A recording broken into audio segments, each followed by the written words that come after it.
Hello नमस्कार, आप सभी का स्वागत है सरस्वती एकेडमी के इस यूट्यूब चैनल पर। और जैसा कि हम पिछली क्लास में पढ़ चुके हैं तुगलक वंश, और आप सभी देख रहे हैं कि एक ऐसे पढ़े लिखे मूर्ख सुल्तान के बारे में हम बात कर रहे हैं जिसे इतिहासकार एलिफिसेंट ने क्या कहा है, पागल सुल्तान या इनसेन सुल्तान। तो प्यारे बच्चों, हमने पिछली क्लास में काफ़ी कुछ जानकारी उनके बारे में ली और मैंने आपको एक क्वेश्चन किया था। मेरा क्वेश्चन था कि भारत की सबसे पहली सती कौन थी।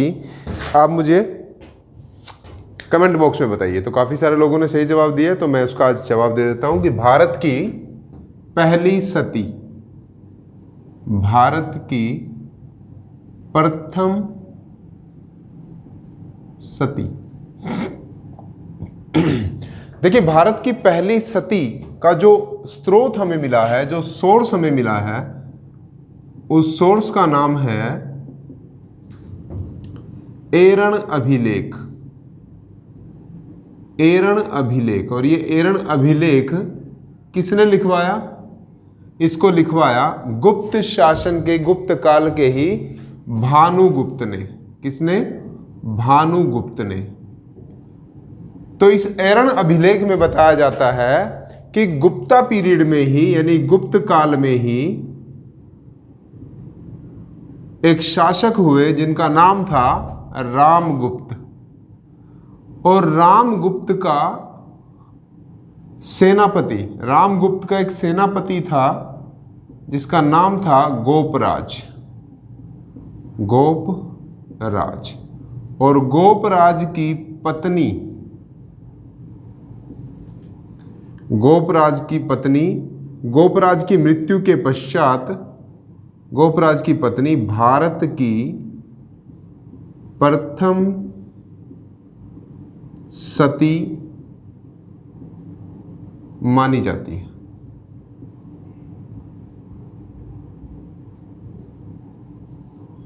तो आप सभी को याद रहेगा प्यारे बच्चों, भारत की प्रथम सती का जो सोर्स है, जो अभिलेख, जो सोर्स हमें मिला है, वो सोर्स हमें मिला है एरण अभिलेख से। और एरण अभिलेख किसने लिखवाया? भानुगुप्त ने। गुप्ता पीरियड में ही भानुगुप्त ने एरण अभिलेख लिखवाया। और एरण अभिलेख यानी गुप्त काल में ही एक रामगुप्त शासक हुआ है, रामगुप्त। ठीक है, इसी का सेनापति था गोपराज, और गोपराज की पत्नी ही भारत की प्रथम सती मानी जाती है। मैंने आपको बताया कि मोहम्मद बिन तुगलक पहला ऐसा सुल्तान था जिसने सती प्रथा को बंद करने के प्रयास किए। वो प्रथम ऐसा सुल्तान था जिसने सती प्रथा को बंद करने के प्रयास किए, लेकिन प्रतिबंध नहीं लगा पाया। और प्रतिबंध लगाने वाला पहला शासक तुगलक वंश में ही फिरोज शाह तुगलक हुआ है जिसने इस पर प्रतिबंध लगवाया। तो दो क्वेश्चन बनते हैं। पहला क्वेश्चन बनता है कि बताइए सती प्रथा को बंद करने के प्रयास किसने किए।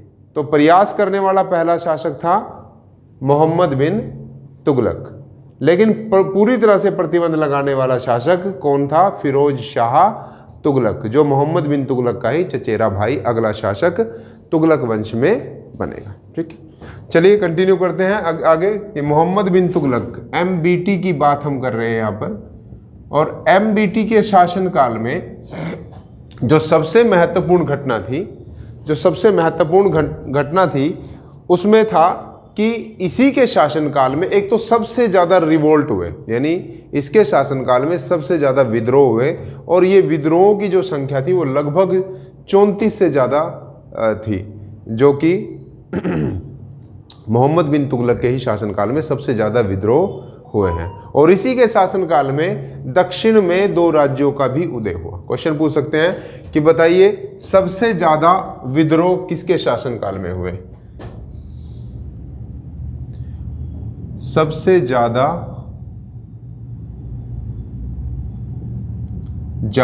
विद्रोह किसके शासनकाल में हुए? सबसे ज्यादा विद्रोह भी हुए जिनमें से अकेले 27 से ज़्यादा विद्रोह, अकेले 27 से ज़्यादा विद्रोह हुए उत्तर भारत में, और 9 से ज़्यादा विद्रोह हुए दक्षिण भारत में 27 से ज़्यादा विद्रोह हुए और 9 विद्रोह हुए उत्तर भारत में। तो सबसे पहले south India revolt. South India revolt हुए कितने? 27। और नॉर्थ इंडिया में रिवोल्ट हुए 9। तो टोटल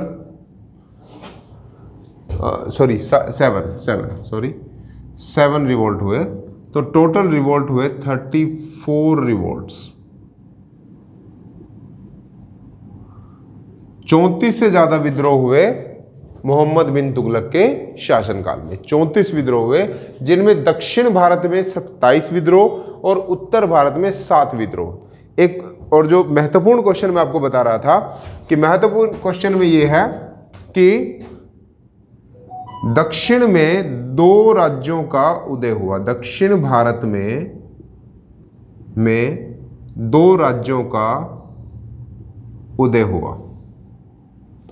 और ये 2 राज्य कौन कौन से थे? पहला राज्य था विजयनगर साम्राज्य, विजयनगर, और दूसरा था बहमनी। अब ये आप अच्छी तरह से जानते हैं, ये क्वेश्चन कई बार आया है कि बताइए विजयनगर के संस्थापक कौन थे और बहमनी साम्राज्य के संस्थापक कौन थे। विजयनगर साम्राज्य के शासक थे हरिहर और बुक्का नामक 2 भाई। हरिहर और बुक्का, हरिहर और बुक्का 2 भाई, ठीक है। और बहमनी साम्राज्य की स्थापना की हसन गंगू ने। हसन गंगू, बहमनी साम्राज्य की स्थापना की हसन गंगू ने। ये वही बहमनी साम्राज्य है जिसके अधीन गोवा हुआ करता था, और इन्हीं बहमनी शासकों से ही पुर्तगालियों ने गोवा पर अधिकार किया था, ठीक है। तो हमने सबसे ज्यादा विद्रोह किसके शासनकाल में हुए? मोहम्मद बिन तुगलक के शासनकाल में, जिनमें अकेले 27 विद्रोह हुए दक्षिण भारत में और 7 विद्रोह हुए उत्तर भारत में। और 2 राज्यों का उदय हुआ दक्षिण में, जिसमें एक राज्य का नाम था विजयनगर साम्राज्य और दूसरा था बहमनी साम्राज्य। विजयनगर साम्राज्य की स्थापना हरिहर और बुक्का नामक 2 शासकों ने की, 2 भाइयों ने की, और बहमनी साम्राज्य की स्थापना हसन गंगू ने की। ऐसा बताया जाता है कि जब दक्षिण में रिवोल्ट हो रहा था, जब दक्षिण में ये विद्रोह हो रहा था, तो मोहम्मद बिन तुगलक विद्रोह को दबाने के लिए पहुंचा दक्षिण के इस साम्राज्य पर, विजयनगर साम्राज्य पर। तो यहाँ के इन दोनों भाइयों को, हरिहर और बुक्का दोनों भाइयों को वो बंदी बनाकर ले आया, किसमें? उत्तर भारत या दिल्ली में ले आया। यहाँ लाने के बाद इन दोनों भाइयों को ही इस्लाम धर्म कबूल करवा दिया। इस्लाम धर्म कबूल कर इन दोनों भाइयों ने इस्लाम धर्म यहाँ पर कबूल किया, और ये मोहम्मद बिन तुगलक के कुछ खास बन गए। जब ये खास बन गए तो इन्होंने मौका पाते ही मोहम्मद बिन तुगलक से कहा कि हम दक्षिण में जाएंगे और वहाँ पर आपके प्रतिनिधि बनकर हम वहाँ पर काम करेंगे, और वहाँ से जितना टैक्स होगा वो आपको पहुँचा देंगे। तो हरिहर और बुक्का जब दक्षिण में पहुँचे तो वहाँ इनके एक पुरोहित मिल गए, और उस पुरोहित ने ही इनको प्रेरित करके दोबारा इस्लाम से हिंदू धर्म में परिवर्तित करवा दिया। हरिहर और बुक्का जब हिंदू धर्म में दोबारा शामिल हुए तो इन्होंने विद्रोह को दोबारा से शुरू किया और विजयनगर साम्राज्य की स्थापना की। एक क्वेश्चन और पूछा जाता है कि बताइए विजयनगर साम्राज्य के जो आज के प्राचीन अवशेष, आज के जो अवशेष हैं वो कहाँ पर पाए जाते हैं? तो आंसर है हम्पी में। हम्पी के अवशेषों पर ही विजयनगर साम्राज्य की स्थापना हुई थी, या वहीं पर विजयनगर साम्राज्य के ही खंडर पाए जाते हैं। ठीक है जी, क्वेश्चन क्लियर। इसके बाद मोहम्मद बिन तुगलक ने ही, एक सेकंड होल्ड करेंगे,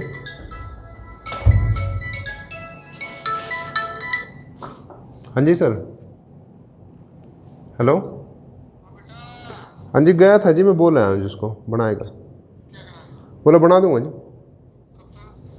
देखो सर आज बना दे, कल बना दे, जैसे बना के भेज देगा ट्रेजरी। हाँ जी, मैं किसका? नहीं जी, फ़ोन नंबर तो उसके बाद संदीप के पास ही है जी। ठीक है, ठीक है जी, ठीक है जी।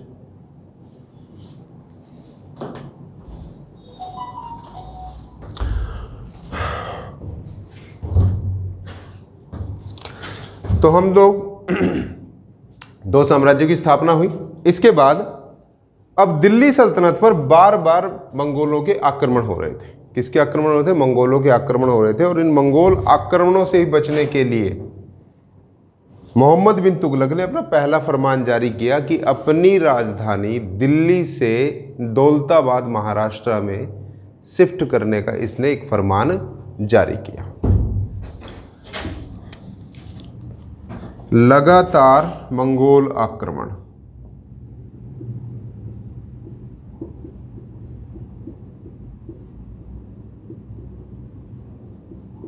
लगातार मंगोल आक्रमणों से ही परेशान होकर इसने अपनी राजधानी को, इसका पहला डिसीजन जिसके बारे में कहा जाता है कि मोहम्मद बिन तुगलक ने ऐसे डिसीजन अपने शासनकाल में लिए जिनका हमेशा से ही नेगेटिव इफेक्ट गया जनता पर भी और उसके खुद के शासनकाल पर भी, कि जितने भी उसने डिसीजन लिए। देखिए, मैंने आपको बताया था कि मोहम्मद बिन तुगलक अपने समय का सबसे बड़ा विद्वान था, सबसे ज़्यादा पढ़ा लिखा था, बहुत सारे सब्जेक्ट्स पर उसकी बहुत अच्छी कमांड थी, लेकिन उसने जो भी डिसीजन लिए वो सारे के सारे नेगेटिव गए, क्योंकि इसके शासनकाल में जितने भी इसके अधिकारी हुआ करते थे इसके दरबार में, किसी को भी इसकी बात समझ नहीं आती थी और उनकी कोई भी राय ये इसको समझ नहीं आती थी। दोनों का आपसी तालमेल नहीं था, इसलिए वो जो भी डिसीजन लेता था स्वयं डिसीजन लेता था और उस डिसीजन का नेगेटिव इफेक्ट जो होता था वो इसलिए होता था क्योंकि उस पर दूरदृष्टिता का भी अभाव था। ये डिसीजन तो ले लेता था लेकिन उसका खामियाजा इसे भुगतना पड़ता था। लेता सही के लिए था लेकिन उसका जो इफेक्ट था वो नेगेटिव हुआ करता था, इसीलिए इसे पढ़ा लिखा मूर्ख सुल्तान कहा गया। भाई, लगातार इसका पहला डिसीजन था राजधानी स्थानांतरण। राजधानी स्थानांतरण का इसका पहला डिसीजन था। इसने अपनी राजधानी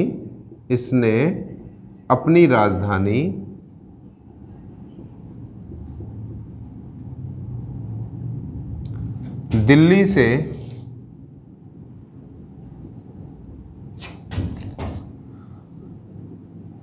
दौलताबाद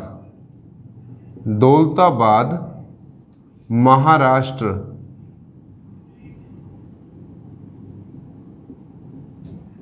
ये वही दौलताबाद है जिसे हम देवगिरी कहते थे और देवगिरी का ही नाम इसने रखा दौलताबाद महाराष्ट्र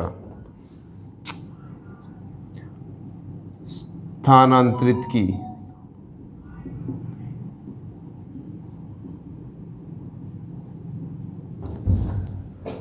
भाई, इसका ये पहला डिसीजन था जो इसने लिया।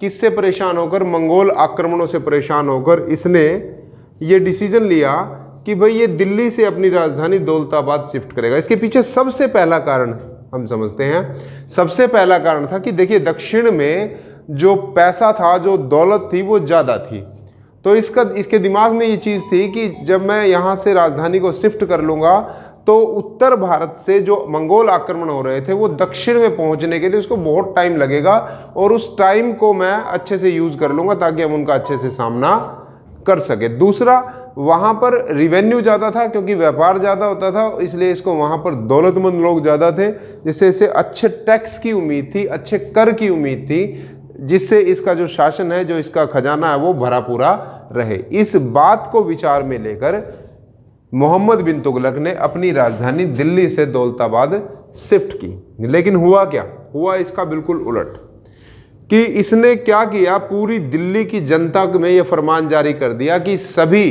अपने संस्थान, अपनी दुकान, अपना व्यापार बंद करके सब के सब दिल्ली को खाली कर कर पहुंचेंगे कहाँ पर? दौलताबाद।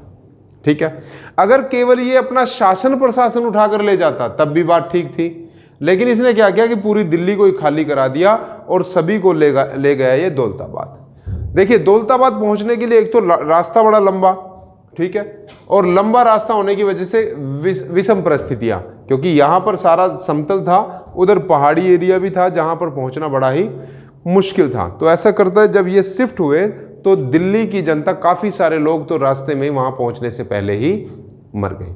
ठीक है, यानी काफ़ी नुकसान हुआ जनसंख्या का। उसके बाद जब ये वहाँ पर पहुँचे तो वहाँ पर जो उन लोगों के व्यापार थे या उन लोगों के घर थे, वहाँ पर बसने में दिल्ली की जनता को बड़ी प्रॉब्लम क्रिएट हुई कि भाई वहाँ पर बसना इतना आसान नहीं था, क्योंकि उन लोगों का मन वहाँ पर नहीं लग रहा था। तो 2 साल के बाद ही इसने आदेश जारी किया कि जो यहाँ दौलताबाद में रहना चाहता वो रह ले और जो नहीं रहना चाहता वो वापस दिल्ली चला जाए। अब फिर वहाँ से जनता जो है वो स्थानांतरित हुई। जनता स्थानांतरित हुई तो वहाँ से आने में भी काफ़ी सारे लोग जो है वो मारे गए, बच्चे कुछ लोग फिर दिल्ली में आकर पहुँचे। और ये वहाँ पर जब था तो इसको शासन को संभालने में, प्रशासन को चलाने में बड़ी दिक्कत हो रही थी, क्योंकि ये वहाँ से दिल्ली तक की जो एरिया था उसको कंट्रोल करने में इसको बड़ी परेशानी आ रही थी। तो ये पूरी तरह से थक गया और थकने के बाद ये वापस 2 साल के बाद फिर वापस दिल्ली में ही आ गया। तो ये इसका पहला डिसीजन था जो फेल हुआ। और वो डिसीजन क्या था? दिल्ली से दौलताबाद उसने अपनी राजधानी शिफ्ट की थी। उसने सोचा था कि वो मंगोल आक्रमणों से भी बचेगा और काफ़ी सारी धन दौलत भी वहाँ पर जमा रहेगी, लेकिन इसका उलट हुआ।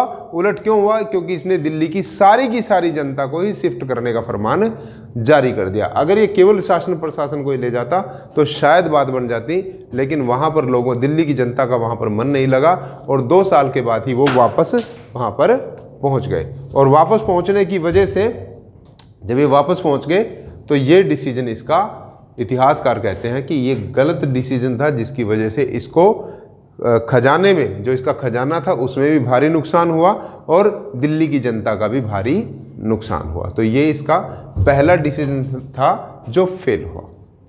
दूसरा डिसीजन, दोआब क्षेत्र में कर वृद्धि, टैक्स की वृद्धि की इसने। भाई देखिए, सबसे पहले समझते हैं कि दोआब क्षेत्र क्या है। दोआब क्षेत्र का मतलब होता है 2 नदियों के बीच का क्षेत्र, यानी गंगा और यमुना के बीच का जो उपजाऊ क्षेत्र था, उस क्षेत्र में फसल जो है वो अच्छी हुआ करती थी। और अच्छी फसल होने के बाद वहाँ से, यानी दोआब क्षेत्र से सबसे ज़्यादा टैक्स मिला करता था दिल्ली सल्तनत को। मोहम्मद बिन तुगलक को सबसे ज़्यादा टैक्स मिला करता था दोआब क्षेत्र से। तो इसने क्या किया, एक बार दोआब क्षेत्र में ही अकाल पड़ गया और अकाल पड़ जाने की वजह से दिल्ली सल्तनत को रिवेन्यू जो है वो कम मिल गया, मतलब रिवेन्यू मिलने की चांसेस कम थे। तो इसने सबसे पहले दोआब क्षेत्र में ही टैक्स को डबल कर दिया।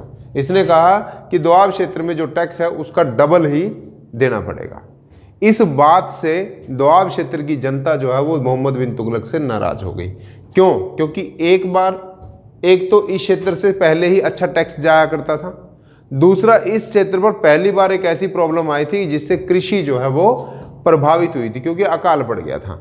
और अकाल पड़ जाने की वजह से जहां दोआब क्षेत्र के लोगों को ये उम्मीद थी कि मोहम्मद बिन तुगलक जो है वो उनकी सहायता करेगा इस विपत्ति के समय में, लेकिन दिल्ली सल्तनत ने बिल्कुल ही उलट फरमान जारी कर दिया। ऐसा फरमान जारी कर दिया जो दोआब क्षेत्र के लोगों पर भारी आर्थिक जो है तंगी को लेकर आ गया कि इनके पास पहले से ही प्रॉब्लम थी, पहले से ही फसल अच्छी नहीं हुई थी, अकाल पड़ा हुआ था और दिल्ली सल्तनत के इस सुल्तान ने इन पर भारी टैक्स लगा दिया था, यानी टैक्स में वृद्धि कर दी थी, डबल कर दी थी, जिसकी वजह से दोआब क्षेत्र की सारी जनता जो है वो मोहम्मद बिन तुगलक के खिलाफ हो गई थी और विद्रोह कर दिया था। तो ऐसा माना जाता है, इतिहासकार ये कहते हैं कि ये एक बहुत ही गलत डिसीजन था मोहम्मद बिन तुगलक का, ऐसे समय में जिस समय में दोआब क्षेत्र के लोगों को परेशानी थी, उन पर विपत्ति थी, अकाल से वो जूझ रहे थे। और ऐसी परिस्थिति में एक सुल्तान का टैक्स डबल कर देना इस क्षेत्र के लोगों के साथ नाइंसाफी थी। इसलिए इस क्षेत्र के लोगों ने क्या कर दिया, विद्रोह कर दिया और टैक्स देने से मना कर दिया। इससे मोहम्मद बिन तुगलक के खजाने में जो टैक्स आया करता था रेगुलर, वो भी बंद हो गया और जनता ने जो वृद्धि की थी उसको भी देने से मना कर दिया। यानी कि पूरी तरह से नुकसान हुआ, आर्थिक नुकसान हुआ दिल्ली सल्तनत को, मोहम्मद बिन तुगलक को। इसीलिए ये जो डिसीजन था कर वृद्धि का, ये भी क्या हुआ, फेल हुआ। देखिए, सबसे पहले अकाल पड़ गया, पड़ जाने की वजह से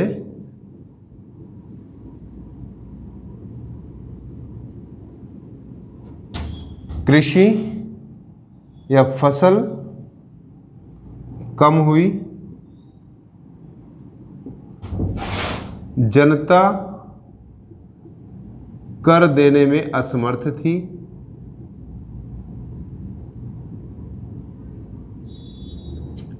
और कर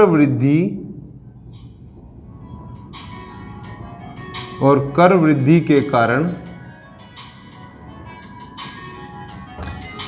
जनता पर आर्थिक बोझ पड़ा।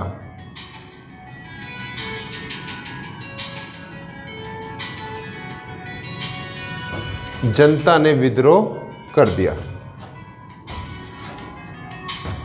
जनता ने विद्रोह कर दिया। तो ये डिसीजन भी पूरी तरह से असफल हुआ। ये फरमान भी मोहम्मद बिन तुगलक का असफल हुआ। दोआब क्षेत्र में कर वृद्धि का जो इसका डिसीजन था, इसकी वजह से ना सिर्फ दिल्ली सल्तनत के खजाने पर बोझ पड़ा या दिल्ली सल्तनत के खजाने में वो टैक्स नहीं जमा हो पाया जो रेगुलर टैक्स आया करता था, और ये इतिहासकार मानते हैं कि ऐसी परिस्थितियों में जनता के ऊपर ये कर वृद्धि का जो फरमान था मोहम्मद बिन तुगलक का, ये पूरी तरह से गलत था, और इसी वजह से उसे एक विद्रोह का सामना करना पड़ा दोआब क्षेत्र में, जहां से उसे अच्छा रिवेन्यू प्राप्त हुआ करता था। इसके बाद इसका एक अभियान था खुरासान अभियान।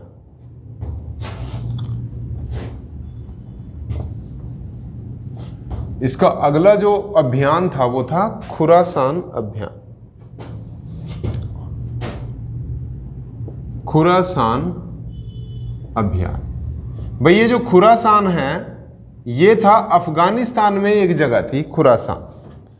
भाई अफगानिस्तान में एक बार क्या हुआ कि जो अफगानिस्तान के शासक थे, इन शासकों की आर्थिक हालात जो है वो कमजोर थी, और वहां पर एक राजनीतिक अस्थिरता पैदा हो गई थी। और इस राजनीतिक अस्थिरता के बारे में जब मोहम्मद बिन तुगलक को पता चला तो उसने ये सोचा कि ये जो अफगानी लोग हैं, ये जो अफगानिस्तान के जो लोग हैं, ये आकर बार बार हमारे ऊपर आक्रमण करते हैं और यहाँ से बहुत सारी धन संपत्ति लूटकर ले जाते हैं, और आर्थिक तौर पर ये अपने आप को सुदृढ़ करते हैं। लेकिन इस समय वहाँ पर राजनीतिक अस्थिरता है, क्यों ना मैं खुद सबसे पहले जाकर अफगानिस्तान के इसी हिस्से पर आक्रमण कर दूं और आक्रमण करके वहां पर अपना शासन जो है वो स्थापित कर लूं। इससे दो प्रॉब्लम शॉर्ट हो जाएगी।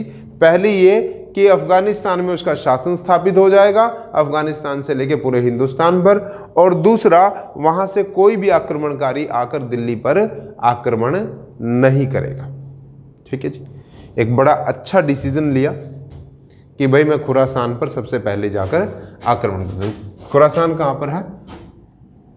अफगानिस्तान में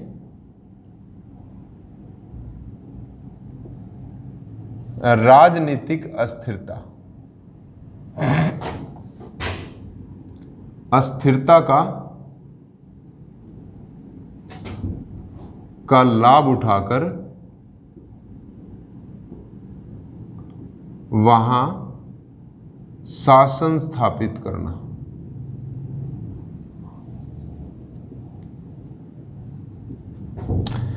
भाई जब ये डिसीजन लेने की इसने सोची, इसने पूरा प्लान तैयार कर लिया। प्लान तैयार करके लगभग 1 लाख लोगों को इसने 1 लाख की सेना को इकट्ठा किया, और ना सिर्फ इकट्ठा किया बल्कि उनको 1 साल का एडवांस वेतन दे दिया।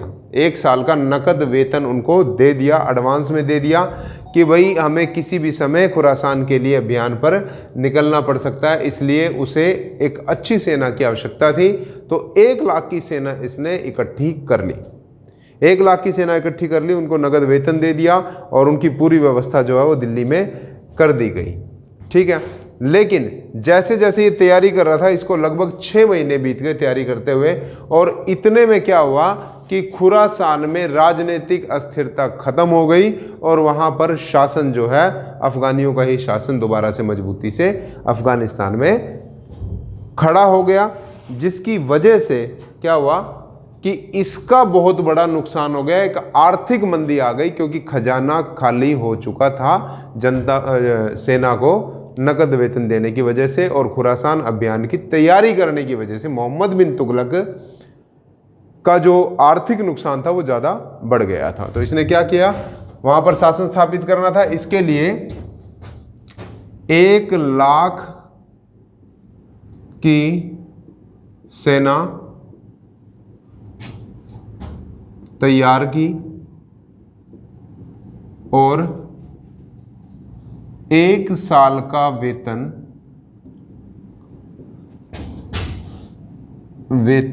या अग्रिम वेतन, यानी एडवांस को बोलते हैं अग्रिम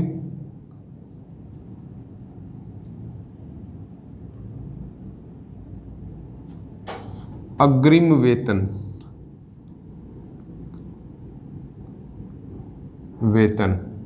वेतन दे दिया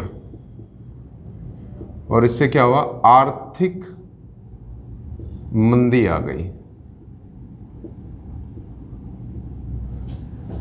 भाई खुरासान अभियान की तैयारी करने के लिए मोहम्मद बिन तुगलक ने सबसे पहले 1 लाख की सेना तैयार की और ना सिर्फ तैयार की बल्कि उसको 1 साल का अग्रिम वेतन या एडवांस में वेतन दे दिया।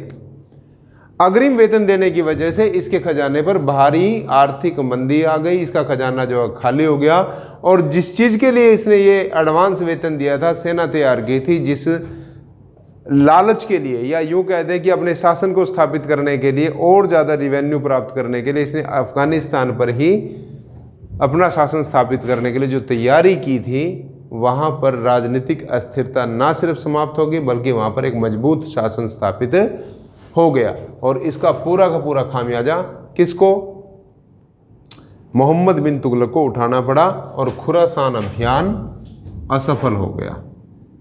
खुरासान अभियान असफल हो गया।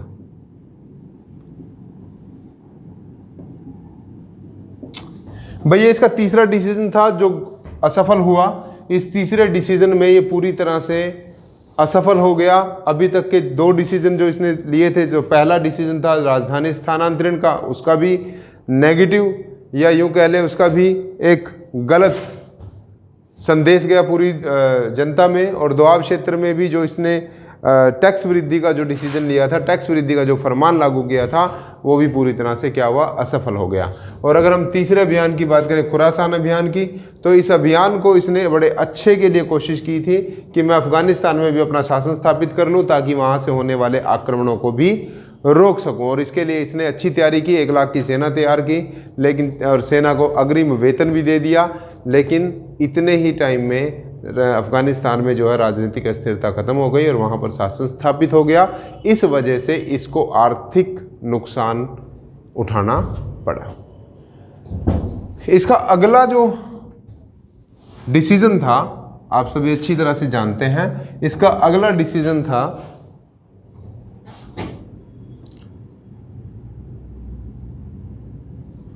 इसका जो था अगला डिसीजन जो था, इसने एक टोकन मुद्रा, टोकन करेंसी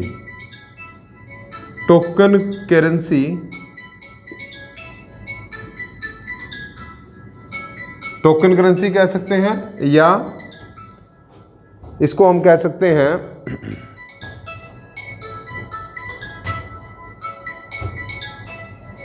सांकेतिक मुद्रा का चलन।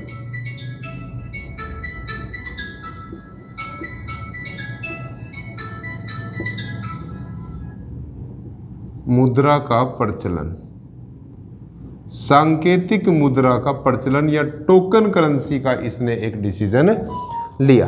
देखिए, मोहम्मद बिन तुगलक के शासनकाल में दिल्ली की जनता चांदी और सोने के सिक्कों का इस्तेमाल किया करती थी, चाहे वो रोजमर्रा की चीजें खरीदनी हो या बाजार का कोई और व्यापार करना हो, काम करना हो, सभी में, या टैक्स देना हो, वो टैक्स भी सोने या चांदी के सिक्कों से ही किया जाता था। मोहम्मद बिन तुगलक ने सोचा कि देखिए, दिल्ली की जनता सोने और चांदी के सिक्कों का इस्तेमाल करती है प्रतिदिन की रोजमर्रा की चीज़ें खरीदने के लिए भी, और व्यापार करने के लिए भी टैक्स देने के लिए। तो इसको ये बात बड़ी अजीब सी लगी, तो इसने कहा कि क्यों ना हम सारी जनता से सोने और चांदी के सिक्के जो हैं वो जमा करा लें अपने खजाने में, और उसके बदले में हम तांबे के और पीतल के इनको सिक्के दे देते हैं, ताकि ये वैल्यू जो रहेगी वो चांदी के बराबर ही रहेगी उनकी, और हम उसके बदले में इनको टोकन करेंसी दे देते हैं। तो मोहम्मद बिन तुगलक ने ऐसा ही किया, सोने और चांदी के सिक्कों को जमा करा लिया और उनके बदले में चांदी पीतल और तांबे के सिक्के जो हैं वो जारी कर दिए। ठीक है, तो लोग अपनी सोने और चांदी के सिक्के लेकर आए और उसके बदले में तांबे और पीतल के सिक्के बदलवा लिए। अब क्या हुआ, इस डिसीजन का जो नेगेटिव इफेक्ट पड़ा, वो नेगेटिव इफेक्ट ये पड़ा कि जनता ने उन सिक्कों की नकल कर ली, तांबे के भी और पीतल के भी। और कारण क्या था कि घरों में तांबे और पीतल के बर्तन हुआ करते थे, तो दिल्ली के प्रत्येक घर में तांबे और पीतल के जो बर्तन थे उनको काट काट के उनके सिक्के जो हैं वो ढाल लिए गए, और दिल्ली का प्रत्येक घर टकसाल बन गया। क्यों? क्योंकि मोहम्मद बिन तुगलक का जो इसकी सरकारी टकसाल थी उसके ऊपर कोई नियंत्रण नहीं था, और या फिर उसका जो खुफिया विभाग था वो भी पूरी तरह से नाकाम रहा इस चीज को पकड़ने के लिए। तो जनता ने क्या किया, बहुत सारे सिक्के जो हैं वो घर पर ही निर्मित कर लिए, घर पर ही बना लिए। और अब क्या था कि जनता जो है वो ज़्यादा से ज़्यादा सामान खरीद रही थी, ज़्यादा से ज़्यादा टैक्स भी पे कर रही थी। तो इसका क्या हुआ नुकसान, क्योंकि खजाने में तो चांदी और सोना कम था, लेकिन सिक्के जो हैं बहुत ज़्यादा मात्रा में बाजार में आ गए थे जो टोकन करेंसीज ने चलाई थी। और इसकी वजह से इतिहासकार कहते हैं कि उस समय में दिल्ली का प्रत्येक घर जो है वो टकसाल बन गया था, प्रत्येक घर जो है वो सिक्के ढालने वाली जगह बन गई। टकसाल का मतलब होता है सिक्के ढालने वाली जगह, तो प्रत्येक घर जो है वो टकसाल बन गया था। सबसे पहले दिल्ली का प्रत्येक घर टकसाल बन गया था।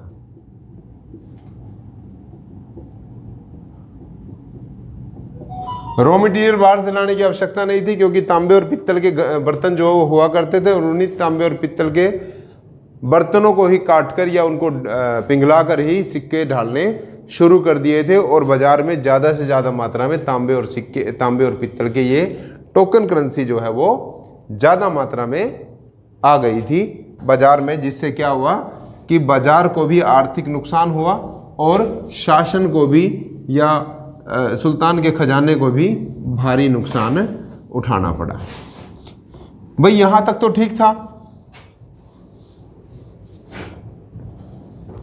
देखिए, जो तांबे के सिक्के थे उन्हें, चांदी के जो सिक्के थे उन्हें कहा जाता था जीतल। चांदी के सिक्के, चांदी के सिक्के को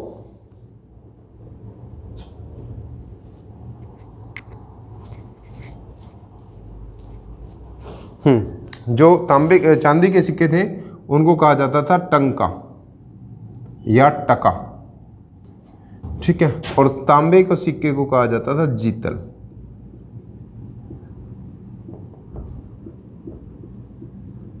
तांबे के सिक्के को क्या कहा जाता था, जीतल कहा जाता था। तो ये जो जीतल थे, ये जो तांबे के सिक्के थे, ये दिल्ली की जनता ने घर पर ही निर्मित करने शुरू कर दिए थे। यानी कि हम ये कह सकते हैं फेक करेंसी बनानी शुरू कर दी थी, जाली मुद्रा बना ली थी। जो शासन ने उनको दिए थे उसकी एवज में उन्हीं की नकल करके बहुत सारे सिक्के जो हैं वो दिल्ली की जनता ने बना दिए थे। अब क्या हुआ कि अगर सुल्तान टैक्स की अपील करे कि टैक्स दे दी जाए या टैक्स बढ़ा दिया जाए, तो दिल्ली की जनता खुशी खुशी उसे एक्सेप्ट कर रही थी और टैक्स भी दे रही थी, क्योंकि उन्हें कमाकर तो लाना नहीं पड़ रहा था। वो सारा का सारा घर से ही सिक्के जो है वो निर्मित कर रहे थे।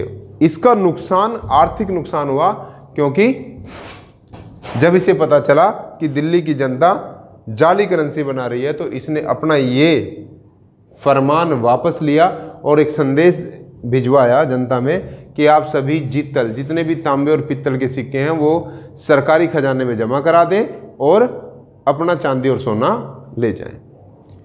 तो लोग जो हैं वो दोबारा से अपने सिक्के जमा कराने गए और बहुत सारा चांदी और सोना जो है वो वहाँ से ले आए। तो बताया जाता है कि लगभग 10 गुना से ज़्यादा, लगभग 10 गुना से ज़्यादा जो है वो सिक्के दिल्ली की जनता से निकले। जब वापस तांबे व पीतल के सिक्के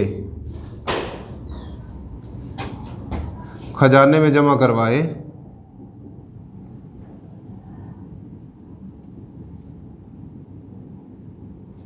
और बदले में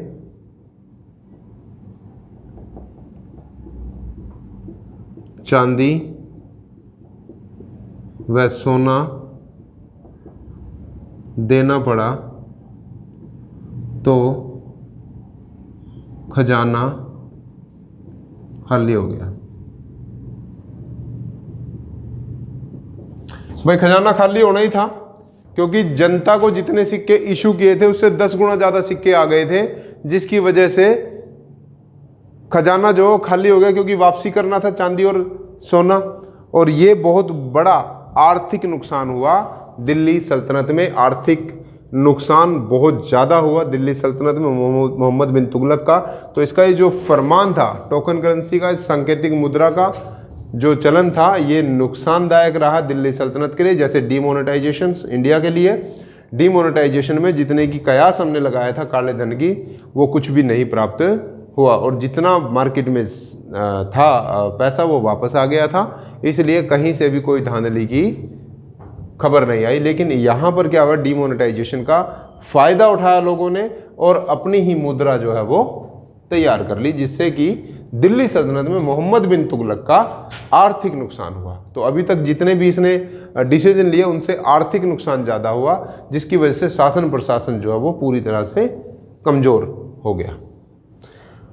आखिरी अभियान की अगर हम बात करें तो इसका आखिरी अभियान था कराचिल अभियान। ये भी एक इसकी मूर्खतापूर्ण कार्य माना जाता है, कराचिल अभियान। और कराचिल अभियान, अगर हम इसके कराचिल अभियान की बात करें तो कराचिल पड़ता है उत्तराखंड में। कराचिल अभियान उत्तराखंड में कुमाऊं क्षेत्र था। कुमाऊं क्षेत्र उत्तराखंड, आज का जो उत्तराखंड है वही कुमाऊं क्षेत्र था। और इस कुमाऊं क्षेत्र में जो वहाँ के सरदार हुआ करते थे, कुमाऊं क्षेत्र के जो पहाड़ी सरदार हुआ करते थे, उन सरदारों पर नियंत्रण स्थापित करने के लिए या कुमाऊं क्षेत्र पर अपना अधिकार स्थापित करने के लिए मोहम्मद बिन तुगलक ने अपनी सेना को वहाँ पर भेजा। अपनी सेना को वहाँ पर भेजा तो लगभग 1 लाख की सेना को वहाँ पर भेजा। इन पहाड़ी सरदारों पर नियंत्रण, पहाड़ी सरदारों पर नियंत्रण करने के लिए 1 लाख की सेना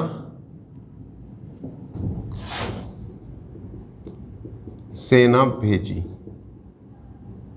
1 लाख की सेना भेजी। भाई 1 लाख सेना वहां पर पहाड़ी सरदारों पर नियंत्रण स्थापित करने के लिए मोहम्मद बिन तुगलक ने भेजी। लेकिन हुआ क्या कि देखिए, उत्तराखंड आप अच्छी तरह से जानते हैं कि सारा का सारा पहाड़ी क्षेत्र है, और अभी तक दिल्ली की सेना का कोई ऐसा अनुभव नहीं था कि वो पहाड़ी क्षेत्र में जाकर, दुर्गम पहाड़ों में जाकर कोई युद्ध लड़ी हो।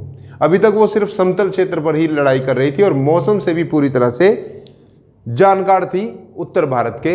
लेकिन उन्होंने जब ये अभियान शुरू किया तो उस समय गर्मियाँ थी, और गर्मियों में पहाड़ों में जाना कोई मुश्किल काम नहीं था। जब वो चले गए, जब वो जा रहे थे, तो उन्होंने अपने साथ कोई ऐसे वस्त्र या ऐसी सामग्री अपने साथ नहीं ली कि अगर लड़ाई लंबी चले या सर्दियों तक चले तो वो अपने आप को बचा सकें और युद्ध लड़ सकें। तो वो ऐसे ही, मतलब कि उत्तर भारत की गर्मियों के कपड़े में ही ये पूरी सेना कुमाऊं क्षेत्र में दाखिल हो गई।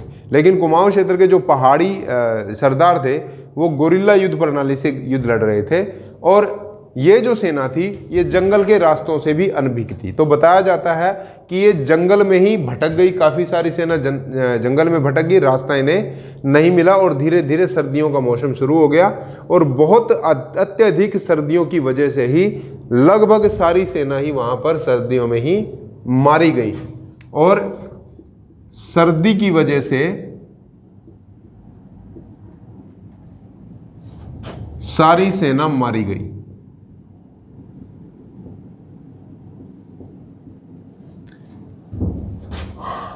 और इब्न बतूता तो ये कहता है, इब्न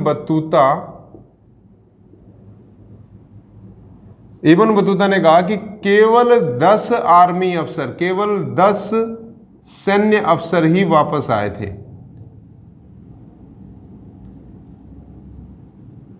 वापस आए थे। कहते हैं कि ये जो अभियान था, ये कराचिल अभियान था, ये मूर्खतापूर्ण एक डिसीजन था जिसकी वजह से उसने ना सिर्फ अपनी 1 लाख की सेना को खो दिया बल्कि बहुत सारे योद्धाओं को जो युद्ध में अच्छा प्रदर्शन किया करते, सारी की सारी सेना को वहां पर समाप्त करवा दिया। इस एक डिसीजन की वजह से कराचिल अभियान भी मोहम्मद बिन तुगलक का ना सिर्फ आर्थिक नुकसान हुआ बल्कि सैन्य नुकसान हुआ और कुमाऊं क्षेत्र पर भी अधिकार नहीं कर पाया। ये बहुत बड़ा ब्लंडर हुआ इसके लिए और इस ब्लंडर की वजह से ही इसका ये डिसीजन भी पूरी तरह से फेल हो गया।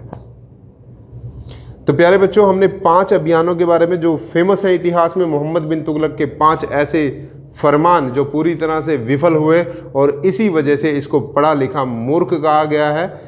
दिल्ली सल्तनत में एक ऐसा सुल्तान जो पढ़ा लिखा मूर्ख कहलाया अपने फरमानों की वजह से, क्योंकि जो भी फरमान इसने हित में लिया जनता की, उसका इसे हमेशा ही नुकसान उठाना पड़ा और ना सिर्फ इसे आर्थिक नुकसान उठाना पड़ा बल्कि इसकी जो छवि थी वो भी पूरी तरह से धूमिल हुई।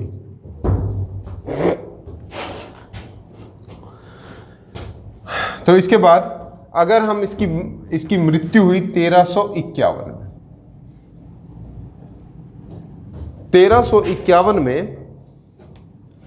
1351 ईस्वी में थट्टा नामक जगह पर एक विद्रोह हुआ, थट्टा का विद्रोह। और इस थट्टा का इख्तेदार था इसका चचेरा भाई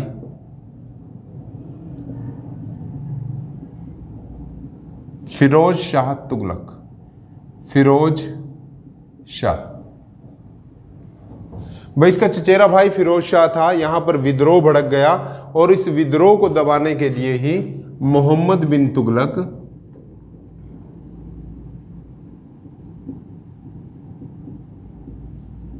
थट्टा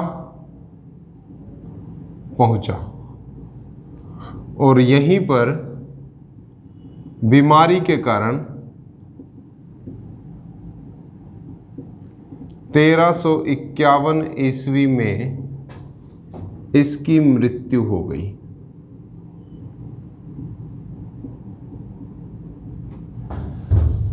भाई थट्टा में एक विद्रोह हुआ। थट्टा का इख्तेदार उस समय इसी का चचेरा भाई फिरोज शाह था और मोहम्मद बिन तुगलक थट्टा पहुंचा। यहीं पर बीमारी के कारण 1351 ईस्वी में इसकी मृत्यु हो गई और इसकी मृत्यु पर बदायूनी ने कहा, बदायूनी एक इतिहासकार रहा है, उसने कहा कि अंततः दिल्ली की जनता को सुल्तान से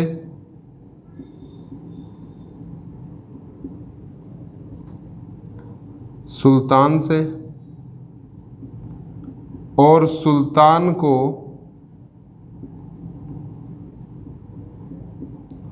दिल्ली की जनता से मुक्ति मिल गई।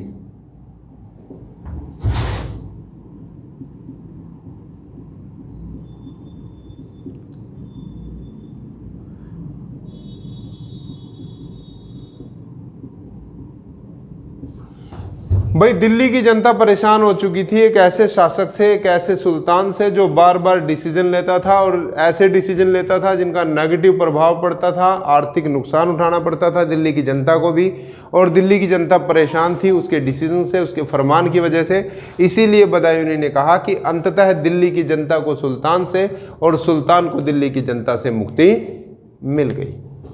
तो यहाँ पर समाप्त होता है मोहम्मद बिन तुगलक। और मोहम्मद बिन तुगलक से कोई भी क्वेश्चन आपको पूछा जाए तो सारे के सारे क्वेश्चन हम यहाँ तक कवर कर चुके हैं, चाहे उसके वो 5 अभियान हो जिन अभियानों में विफल रहा हो, चाहे वो सती प्रथा को बंद करने का प्रयास हो, या मोहम्मद बिन तुगलक जिसे हम जोना खान कहते हैं, उलूग खान कहते हैं, और एक बड़ा ही महत्वाकांक्षी पढ़ा लिखा शासक था जिसको एलिफिस्टन ने कहा इंसेन सुल्तान या पागल सुल्तान। और पागल सुल्तान या पढ़ा लिखा मूर्ख सुल्तान इसलिए भी कहा जाता है क्योंकि इसने अपने जीवन में या अपने शासनकाल में जितने भी डिसीजन लिए वो सारे के सारे डिसीजन जो है वो ना सिर्फ इसको नुकसान किया बल्कि बेहद आर्थिक नुकसान किया, और आर्थिक नुकसान की वजह से ही तुगलक शासन में मोहम्मद बिन तुगलक जो है वो मूर्ख सुल्तान के नाम से प्रसिद्ध है। ठीक है, तो इसके बाद फिरोज शाह तुगलक जो है वो शासक बनेगा, इसी का चचेरा भाई।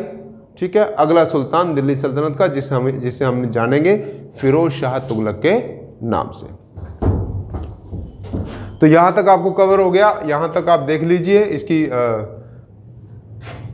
स्क्रीनशॉट ले लीजिए। हम अगले सुल्तान की बात करेंगे और अगला सुल्तान है फिरोज शाह तुगलक।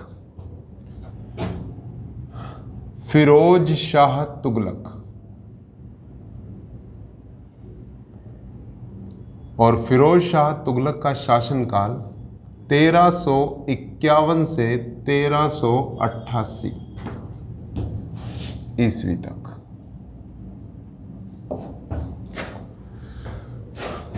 भाई फिरोज शाह तुगलक अगला शासक हुआ, तुगलक वंश का महान शासक हुआ, और ये जो शासक है इसे इतिहास में दूसरा अकबर भी कहा गया है क्योंकि काफी सारे इसने अच्छे और उपकार भरे कार्य किए जनता के लिए, इसीलिए इसे अकबर भी कहा जाता है, सल्तनत काल का अकबर। और अगर इसको धार्मिक कट्टरता की बात करें, ये धार्मिक तौर पर इतना कट्टर था कि इसे इतिहासकारों ने औरंगजेब का बड़ा भाई कहा है। धार्मिक कट्टरता से भरा हुआ था, इसीलिए इसने दिल्ली की जनता में ब्राह्मणों पर भी जजिया कर लगाया था। अभी तक ब्राह्मणों को जजिया कर नहीं देना था, ब्राह्मण जो है जजिया कर से छूट मिली हुई थी, लेकिन इसके आने के बाद फिरोज शाह तुगलक ने सबसे पहले ब्राह्मणों पर भी जजिया कर लगाया। तो 1351 से 1388 कहा जाता है कि ठट्टा के विद्रोह को दबाने के बाद मोहम्मद बिन तुगलक जब मृत्यु उसकी हुई तो वहीं पर उसी टेंट में जितने भी सरदार हुआ करते थे जिन्हें हम अमीरों के नाम से जानते हैं, यानी दिल्ली सल्तनत में जो अमीर हुआ करते थे, ये वो वाला अमीर नहीं है, रिचेस्ट पर्सन की बात नहीं कर रहा हूँ मैं बात कर रहा हूँ उन अमीरों की, यानी वो तुर्क सरदार जो राजनीतिक हस्तक्षेप किया करते थे, उन सब ने मिलकर ही ठट्टा के ही उस टेंट में फिरोज शाह तुगलक का राज्याभिषेक कर दिया और इसे दिल्ली का अगला सुल्तान घोषित कर दिया, फिरोज शाह तुगलक। तो फिरोज शाह तुगलक को हम सबसे पहले किस नाम से जानते हैं? सल्तनत काल का अकबर। सल्तनत काल का अकबर, ये सल्तनत काल का अकबर था क्योंकि उदारवादी था। ठीक है जी। और ये था मोहम्मद बिन तुगलक का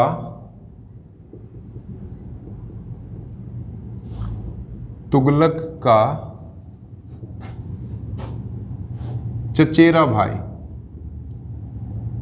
ये चचेरा भाई था, मोहम्मद बिन तुगलक का चचेरा भाई। तो सबसे पहला क्वेश्चन बनता है, मोहम्मद फिरोज शाह तुगलक ने 6 शहरों की स्थापना की। फिरोज शाह तुगलक ने 6 शहरों की स्थापना की।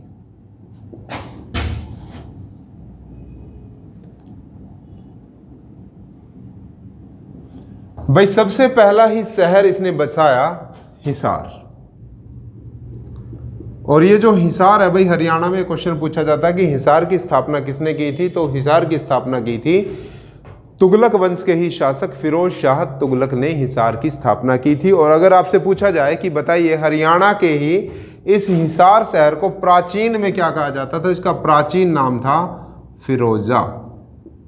ये फिरोजा के नाम से प्रसिद्ध था हिसार, और इसकी स्थापना की थी किसने, फिरोज शाह तुगलक ने।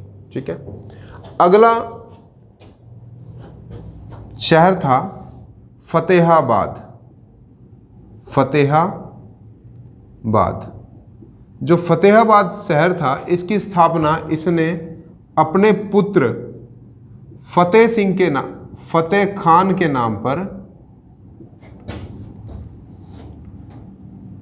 नाम पर इस शहर की स्थापना की। भाई ये दोनों ही शहर कहाँ पर हैं, हरियाणा में, फतेहाबाद भी और हिसार भी, और दोनों की स्थापना किसने की, फिरोज शाह तुगलक ने। अगर आपसे पूछा जाए हिसार का पुराना नाम फिरोजा था और फतेहाबाद का नाम फतेहाबाद इसलिए पड़ा क्योंकि फिरोज शाह तुगलक ने अपने ही पुत्र फतेह खान के नाम पर इस शहर की स्थापना की थी। अगला शहर था फिरोजपुर, और फिरोजपुर शहर कहाँ पर है, पंजाब में। फिरोजपुर शहर की स्थापना भी मोहम्मद फिरोज शाह तुगलक ने की। उसके बाद फिरोजाबाद। भाई फिरोजाबाद शहर आप अच्छी तरह से जानते हैं उत्तर प्रदेश में पड़ता है, और ये जो फिरोजाबाद शहर है इसे कहा जाता है शीशा नगरी, भारत की शीशा नगरी, भारत की शीशा नगरी। ठीक है, चूड़ियों का कारोबार यहीं पर होता है और शीशे से बनी वस्तुओं का कारोबार भी यहीं पर होता है, इसीलिए इसको फिरोजाबाद कहा गया है। दिल्ली में ही अगला शहर स्थापित किया फिरोज शाह कोटला।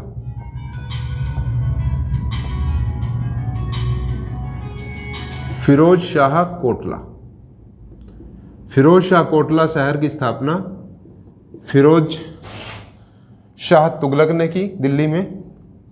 और अगला शहर था जौनपुर, और ये जो जौनपुर है ये उत्तर प्रदेश में, और इसे कहा जाता है पूर्व का सिराज कहा जाता है। भाई अफगानिस्तान में पश्चिम में, यानी अफगानिस्तान में एक जगह है सिराज, और इस सिराज जो जगह है ये मुस्लिम शिक्षा का एक महत्वपूर्ण केंद्र है, मुस्लिम शिक्षा का एक महत्वपूर्ण केंद्र है। इसीलिए जौनपुर जो है उत्तर प्रदेश में, जो जौनपुर है ये भी मुस्लिम शिक्षा का हब है या मुस्लिम शिक्षा का महत्वपूर्ण केंद्र है। इसीलिए इस जौनपुर को क्या कहा जाता है, ऐसे कहा जाता है पूर्व का सिराज। और ये जो जौनपुर है ये अपने भाई के नाम पर इसने इसका नाम रखा जौनपुर, जोना खान के नाम पर ही इसका नाम। एक सेकंड होल्ड करेंगे।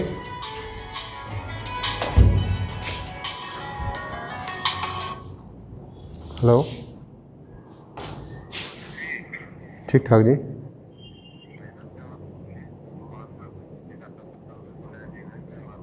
अच्छा, मैं ना तेरे को 10 मिनट में करता हूँ, मैं वीडियो बना रहा हूँ जरा, इसके बाद फ्री होकर मैं करता हूँ कॉल, ठीक है।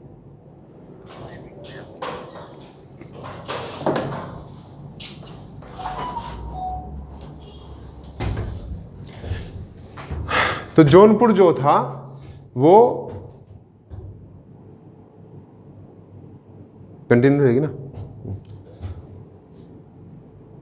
तो जौनपुर जो है वो उत्तर प्रदेश में ही है, इसे पूर्व का सिराज कहा जाता है क्योंकि ये मुस्लिम शिक्षा का केंद्र था, मुस्लिम शिक्षा का केंद्र, यानी कि धार्मिक शिक्षा का, मुस्लिम धर्म की धार्मिक शिक्षा का केंद्र था, इसीलिए इसे पूर्व का सिराज भी कहा जाता है।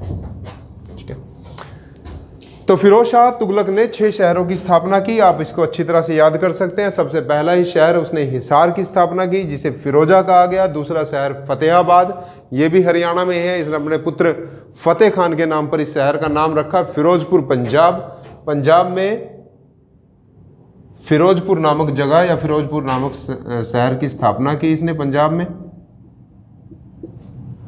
फिरोजाबाद उत्तर प्रदेश, भारत की शीशा नगरी या चूड़ियों का शहर भी इसे कहा जाता है, उत्तर प्रदेश में स्थित है। फिरोज शाह कोटला, आपने देखा फिरोज शाह कोटला मैदान भी है। फिरोज शाह कोटला शहर की स्थापना भी दिल्ली में इसने की। और जौनपुर में जौनपुर शहर की स्थापना की, जो उत्तर प्रदेश में स्थित है, जिसे पूर्व का सिराज भी कहा जाता है। इसलिए कहा जाता है क्योंकि सिराज नामक जगह अफगानिस्तान में है, जो कि मुस्लिम शिक्षा का केंद्र है। और भारत में उत्तर प्रदेश के जौनपुर भी मुस्लिम शिक्षा का केंद्र है, जिसने अपने भाई जोना खान के नाम पर इसका नाम रखा जौनपुर। भाई काइंडनेस की बात करें तो हमने इसको कहा अकबर। और अगर हम इसकी कट्टरता की बात करें, कट्टरता में ये औरंगजेब का बड़ा भाई, इसे औरंगजेब का बड़ा भाई भी कहा गया है।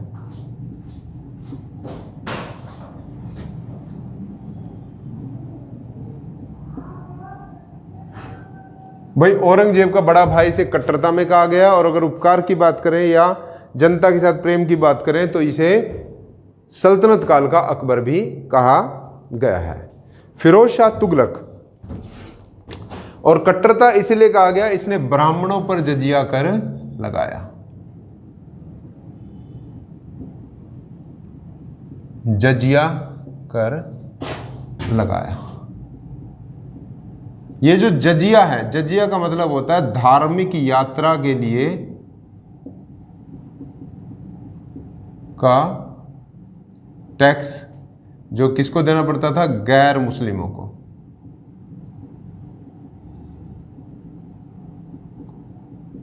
जो गैर मुस्लिम हुआ करते थे उनको ये टैक्स देना पड़ता था। ठीक है, तो ब्राह्मणों पर भी अभी तक जजिया नहीं लगाया गया था। इसके शासनकाल में, फिरोज शाह तुगलक के शासनकाल में ही पहली बार ब्राह्मणों को भी जजिया कर देना पड़ता था। अभी तक बाकी सभी जातियों को जो गैर मुस्लिम थी उन्हें टैक्स देना पड़ता था, जजिया। अभी तक ब्राह्मण जो हैं वो जजिया कर से मुक्त थे। लेकिन फिरोज शाह तुगलक ने धार्मिक कट्टरता की वजह से ब्राह्मणों पर भी जजिया कर लगा दिया था। इसीलिए इसको कट्टरता में औरंगजेब का बड़ा भाई कहा जाता है।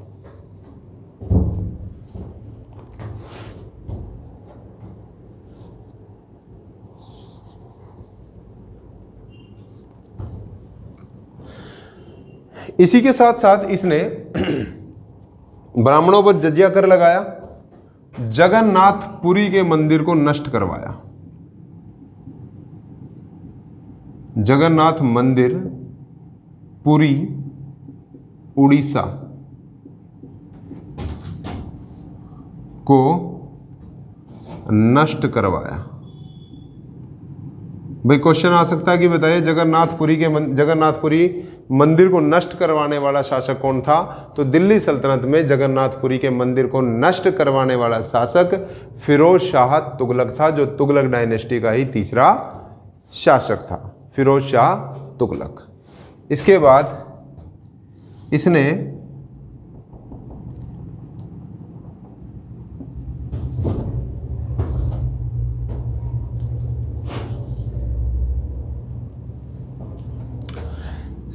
ज्वालामुखी मंदिर में लूट की। ज्वालामुखी मंदिर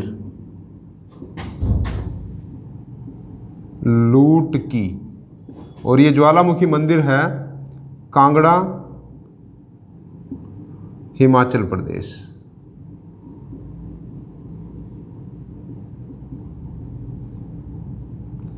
कांगड़ा हिमाचल प्रदेश में इसने ज्वालामुखी मंदिर पर अटैक किया, ज्वालामुखी मंदिर को लूट लिया और पूरी जगन्नाथ मंदिर को भी इसने नुकसान पहुंचाया, नष्ट किया।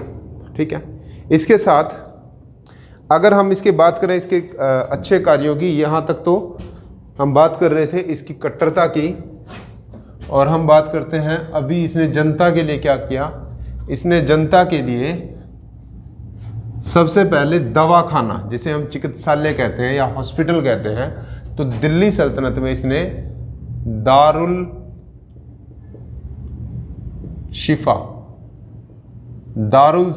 शिफा की स्थापना की। दारुल शिफा का मतलब होता है चिकित्सालय।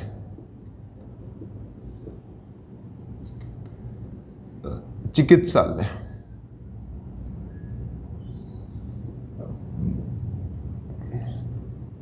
इसने चिकित्सालय की स्थापना की और इसने एक दीवाने खैरात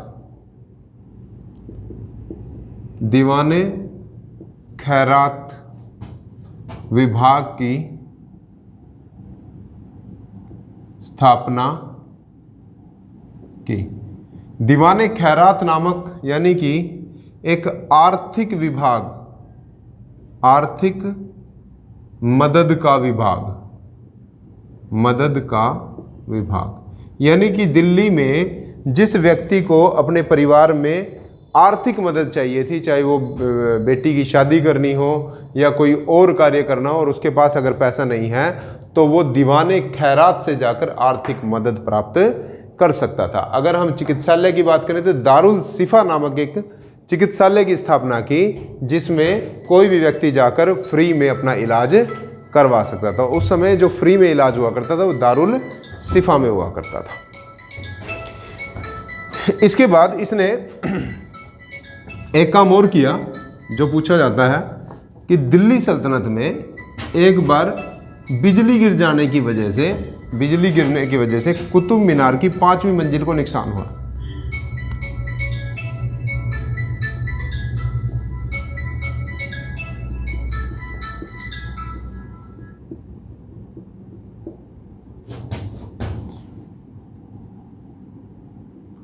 कुतुब मीनार की 5वीं मंजिल नष्ट हो गई। इसका पुनः निर्माण फिरोज शाह तुगलक ने करवाया।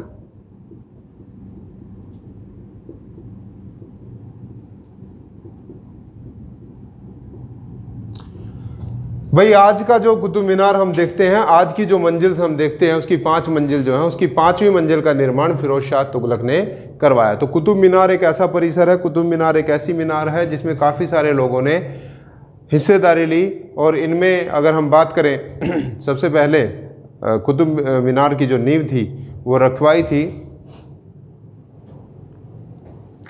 कुतुबुद्दीन ऐबक ने। उसके बाद इल्तुतमिश ने इसमें सहयोग किया और खिलजियों ने इसमें, तुगलक वंश ने भी इसमें सहयोग किया और इसकी ये जो मंजिल है उनका निर्माण करवाया।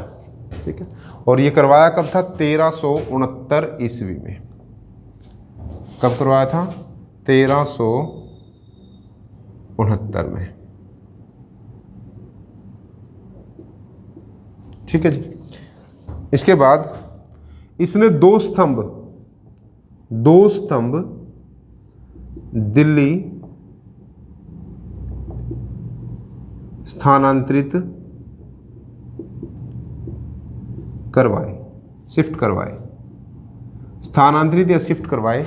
और सबसे पहला जो था वो था टोपरा अभिलेख,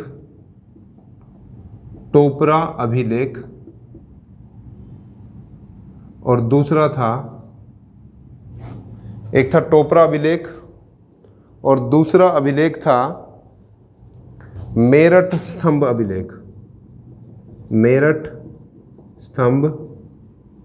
लेख। ये दोनों अभिलेख स्थानांतरित करवाने वाला शासक था फिरोज शाह तुगलक। फिरोज शाह तुगलक ने, काफ़ी सारे क्वेश्चन आ सकते हैं, मैंने आपको बताया दारुल शिफा, चाहे दीवाने खैरात हो या कुतुब मीनार की 5वीं मंजिल का पुनः निर्माण का कार्य हो, या फिर टोपरा अभिलेख कहाँ पर अब स्थापित है? टोपरा अभिलेख अम्बाला में, पहले ये यमुनानगर में था, ठीक है। और मेरठ स्तंभ अभिलेख इसने दिल्ली में मंगवाए और दिल्ली में ही इनकी स्थापना करवाई।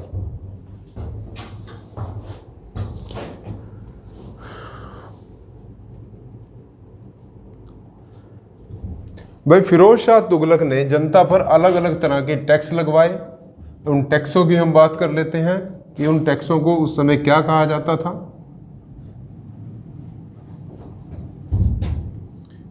नए करों की स्थापना।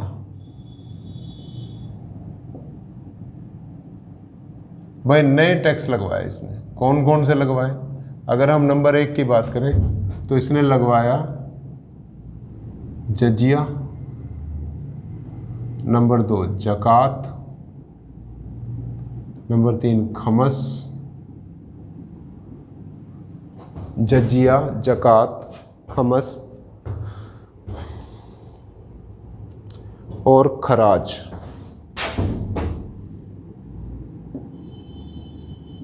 ये 4 टैक्स लगवाए भाई। सबसे पहले जजिया। जजिया कर किसको देना होता था? गैर मुस्लिमों को, गैर मुस्लिमों को, ठीक है। जकात होता था मुस्लिमों पर।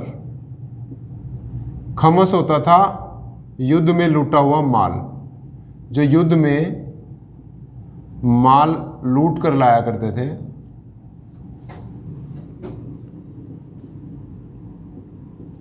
माल पर कर, ठीक है जी। और खराज होता था भूमि टैक्स या भूमि कर। ये 4 टैक्स जो है उनकी स्थापना फिरोज शाह तुगलक ने की, जिसमें एक था जजिया टैक्स। जजिया आप अच्छी तरह से जानते हैं, गैर मुसलमानों पर यानी कि हिंदुओं पर लगाए जाने वाला टैक्स, जिसे हम जजिया कहते हैं। जकात होता था मुस्लिमों पर, यानी मुस्लिम अपनी जो जमा पूंजी होती थी या उनकी जो आय होती थी उस पर टैक्स दिया करते थे, उसे जकात कहा जाता था। खमस होता था जो सैनिक युद्ध में माल लूट कर लाया करते थे, खजाना लूट कर लाया करते थे, उन पर टैक्स देना पड़ता था। खराज होता था भूमि कर या भूमि टैक्स, जो कि फिरोज शाह तुगलक के शासनकाल में देना पड़ता था। तो इन करों, नए करों की स्थापना किसने की? फिरोज शाह तुगलक ने। भाई फिरोज शाह तुगलक के बारे में दिल्ली सल्तनत का प्रथम सुल्तान, दिल्ली सल्तनत का प्रथम सुल्तान, जिसने सती प्रथा को प्रतिबंधित किया,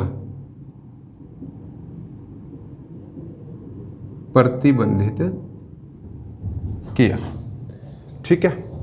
दिल्ली सल्तनत में अभी तक मोहम्मद बिन तुगलक ने क्या किया था? सिर्फ इसको रोकने के, सिर्फ इसको बंद करने के प्रयास किए थे, बंद नहीं कर पाया था। लेकिन फिरोज शाह तुगलक ने सती प्रथा पर प्रतिबंध लगाया, और प्रतिबंध इसलिए लगाया क्योंकि ये जो है ये औरतों पर ज्यादती थी उसकी नज़रों में, और ये एक पाप था जिसकी वजह से इसने सती प्रथा को बंद कर दिया दिल्ली सल्तनत में।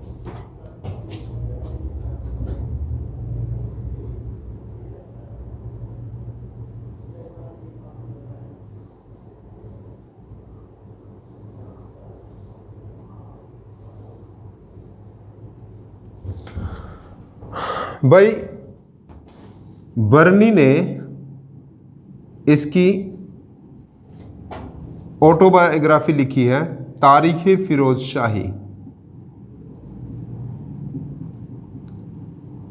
तारीख़ फिरोज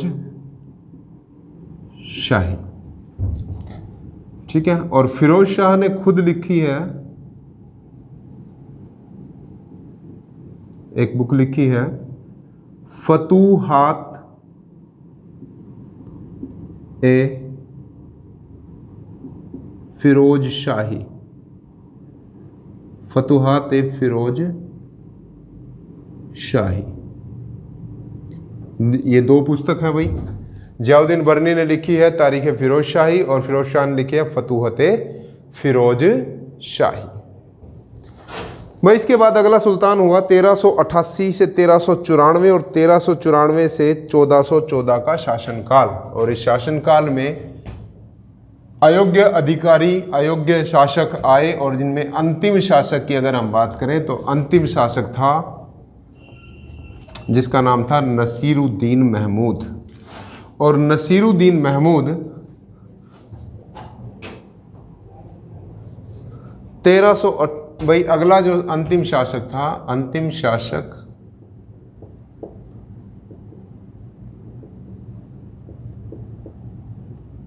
नसीरुद्दीन महमूद। भाई नसीरुद्दीन महमूद के शासनकाल में 1398 में एक तैमूर लंग का आक्रमण हुआ और तैमूर लंग ने अपने बेटे शाहरुख खान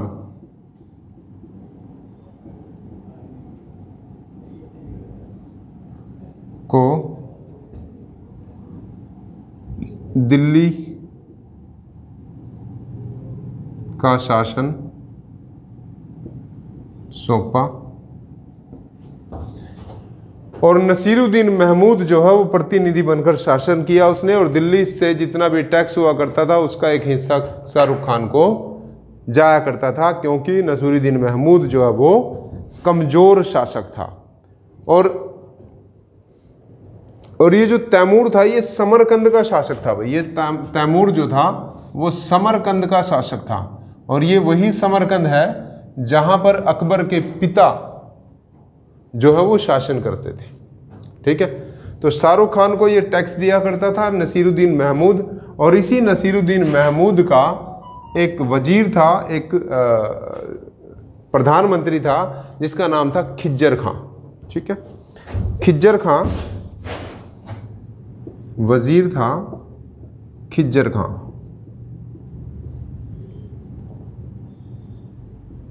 खिज्जर खां, और यही खिज्जर खां अगला शासक बनेगा